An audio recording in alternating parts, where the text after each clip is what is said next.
जब आप इजराइल समर्थक हों और आपका बच्चा फिलिस्तीन समर्थक हो तो आप क्या करते हैं? लगभग 2 हफ्ते पहले मैंने एक नई वीडियो सीरीज शुरू की और अपने दर्शकों से पूछा कि वे मुझे उन वीडियो के लिंक भेजें जिन्हें मैं खंडित करूं। मुझे एक ऐसे व्यक्ति का ईमेल मिला जो इजराइल समर्थक है और उसका बेटा फिलिस्तीन समर्थक है। उसने कहा कि उसके फिलिस्तीन समर्थक बेटे ने उसे वह वीडियो भेजा था जो मैं आपको दिखाने वाला हूं। मैं ये कहूंगा ऐसे कई मामले हैं। आमतौर पर पुरानी पीढ़ी इजराइल का समर्थन करती है जबकि युवा पीढ़ी इजराइल विरोधी होती है। ये एक पीढ़ीगत अंतर है। इससे पहले कि मैं आपको वीडियो दिखाऊं, मैं बस यह कहना चाहता हूं, इजराइल और फिलिस्तीन के बारे में बहस करके अपना कीमती पारिवारिक समय बर्बाद न करें। ये इसके लायक नहीं है। अपने पारिवारिक समय का उपयोग मजेदार चीजों के लिए करें। यदि आप इस विषय पर सम्मानपूर्वक बात कर सकते हैं तो बहुत अच्छा, जारी रखें। लेकिन अगर ये सिर्फ झगड़े और तनाव पैदा करता है तो इसे छोड़ दें। अच्छे पारिवारिक रिश्ते किसी भी चीज से ज्यादा महत्वपूर्ण हैं। और मेरा विश्वास करें, मैं एक इन्फ्लुएंसर हूं। मुझे पता है कि आपके लिए क्या अच्छा है।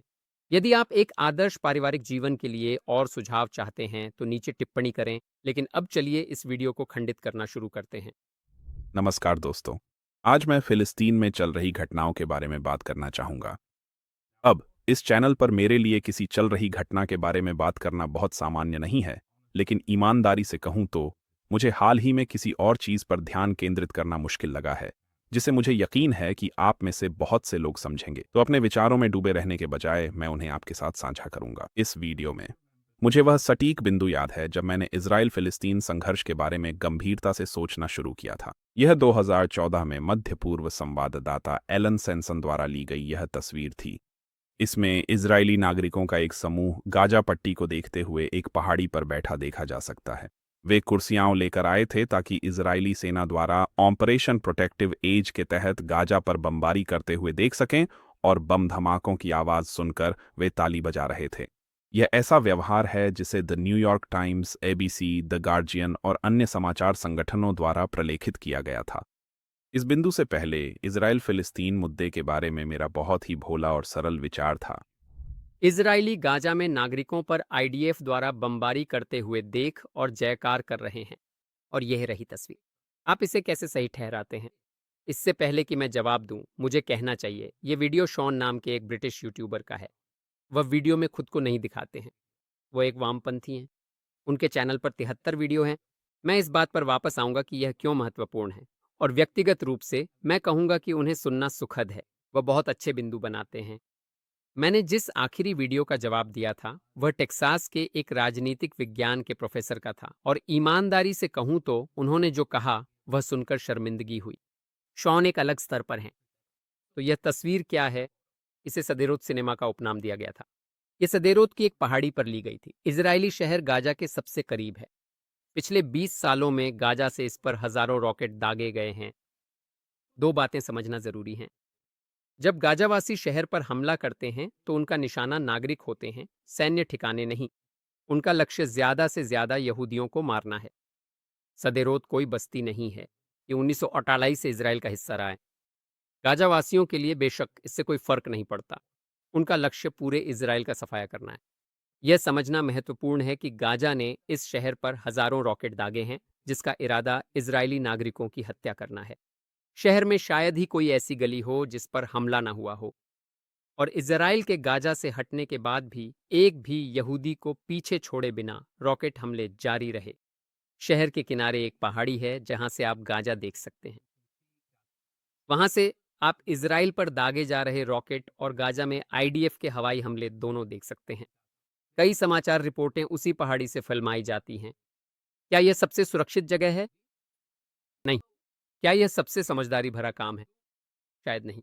लेकिन अगर आप ऐसे शहर में रहते हैं जिस पर हजारों रॉकेटों से बमबारी की गई है, तो कुछ लोग स्वाभाविक रूप से सेना को जवाबी हमला करते देखना चाहेंगे। अगर उस एक तस्वीर ने आपकी विश्व दृष्टि को तोड़ दिया तो आपकी विश्व दृष्टि शायद शुरू से ही ठीक से नहीं बनी थी। और शॉन के दावों के बिल्कुल विपरीत, इजरायली नागरिकों की मौत का जश्न नहीं मना रहे हैं। वे सेना द्वारा रॉकेट लॉन्च स्थलों, हथियार कारखानों और सैन्य ठिकानों पर हमला करने पर जयकार कर रहे हैं। क्या नागरिक मारे जाते हैं? हाँ। लेकिन ऐसा इसलिए है क्योंकि हमास नागरिक क्षेत्रों से गोलीबारी करता है और नागरिकों को मानव ढाल के रूप में इस्तेमाल करता है। शॉन के वीडियो की एक खासियत, और हम अभी पहले मिनट में ही हैं, ये है कि शॉन अरब पक्ष से सारी जिम्मेदारी हटा देता है। मैं इस बिंदु पर बाद में वापस आऊंगा। आप जानते हैं कि नागरिकों की हत्या का जश्न कौन मनाता है? फिलिस्तीनी। मेरे पास 7 अक्टूबर के गाजा के वीडियो हैं, जिनमें हजारों गाजावासी सड़कों पर नाचते हुए दिख रहे हैं जब एक ट्रक यहूदियों के शवों और एक पार्टी से अगवा की गई खून बहती लड़कियों को लेकर जा रहा था। मेरी अपनी जिम्मेदारियां हैं, इसलिए मैं इसे नहीं दिखाऊंगा। वे तस्वीरें आपकी आत्मा को झकझोर देंगी। लेकिन मैं 7 अक्टूबर की एक ऑडियो रिकॉर्डिंग चलाऊंगा। गाजा में एक गाजावासी और उसके माता पिता के बीच एक फोन कॉल। ये काफी कुछ कहता है। हेलो। Hi dad. मैं आपसे मिफाल असम से बात कर रहा हूँ।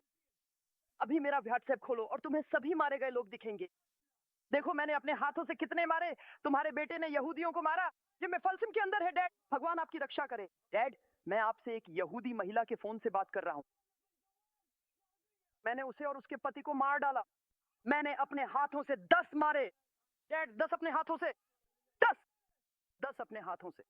उनका खून उनके हाथों पर है। माँ को फोन दो। ओह मेरे बेटे, भगवान तुम्हें आशीर्वाद दे। मैं कसम खाता हूँ माँ, मैंने अपने हाथों से 10 मारे। मैंने अपने हाथों से 10 मारे। भगवान तुम्हें सुरक्षित घर लाए। डैड, अभी व्हाट्सएप पर वापस जाओ डैड। मैं मेफालसिम से लाइव प्रसारण करना चाहता हूँ। काश मैं तुम्हारे साथ होता। माँ, तुम्हारा बेटा एक हीरो है। मारो मारो मारो, उन्हें मारो। महमूद महमूद। हाँ भाई। महमूद, तुम कहाँ हो? मैं मेफालसिम में हूँ। अला। मैंने 10 मारे अला, अपने हाथों से 10।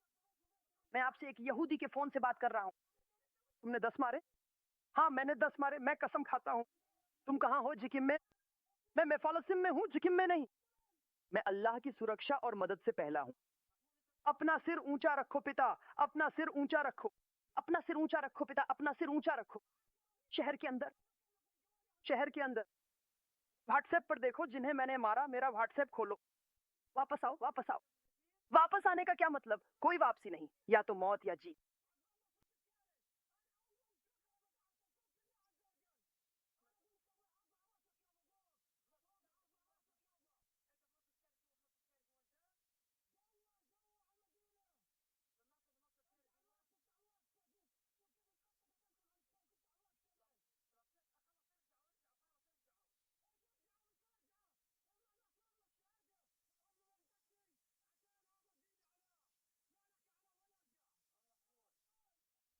बेशक गाजा में कोई निंदा नहीं हुई, क्योंकि वह बहुमत का प्रतिनिधित्व करता है।